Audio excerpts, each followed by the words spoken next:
రిజర్వేషన్ల పితామహుడి జయంతి.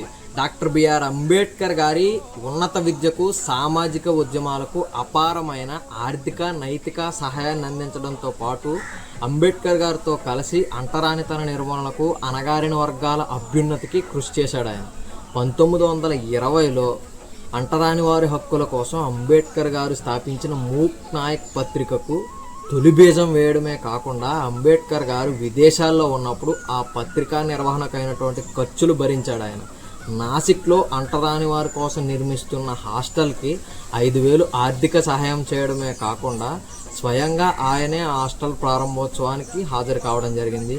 1920లో మార్చిలో జరిగినటువంటి అఖిల భారత అంటరాని వారి సదస్సులో అంబేద్కర్ గారి ప్రతిభను గుర్తించి, మీ అందరికీ అంబేద్కర్ గారి రూపంలో గొప్ప నాయకుడు దొరికాడు, ఆయన మీకోసం పోరాటం చేయగలడు అని బలంగా నమ్మి ఆయన్ని ప్రోత్సహించడం జరిగింది. ఆయనకి సహాయం చేయడమే కాకుండా తన సంస్థానమైనటువంటి కొల్లాపూర్ సంస్థానంలో అంటరానితనాన్ని చట్ట నిషేధం చేసి 50% రిజర్వేషన్లు కల్పించి భారతదేశంలోనే సామాజిక న్యాయానికి ఆద్యుడిగా నిలిచాడు. ఆయనే ఛత్రపతి సాహు మహారాజ్.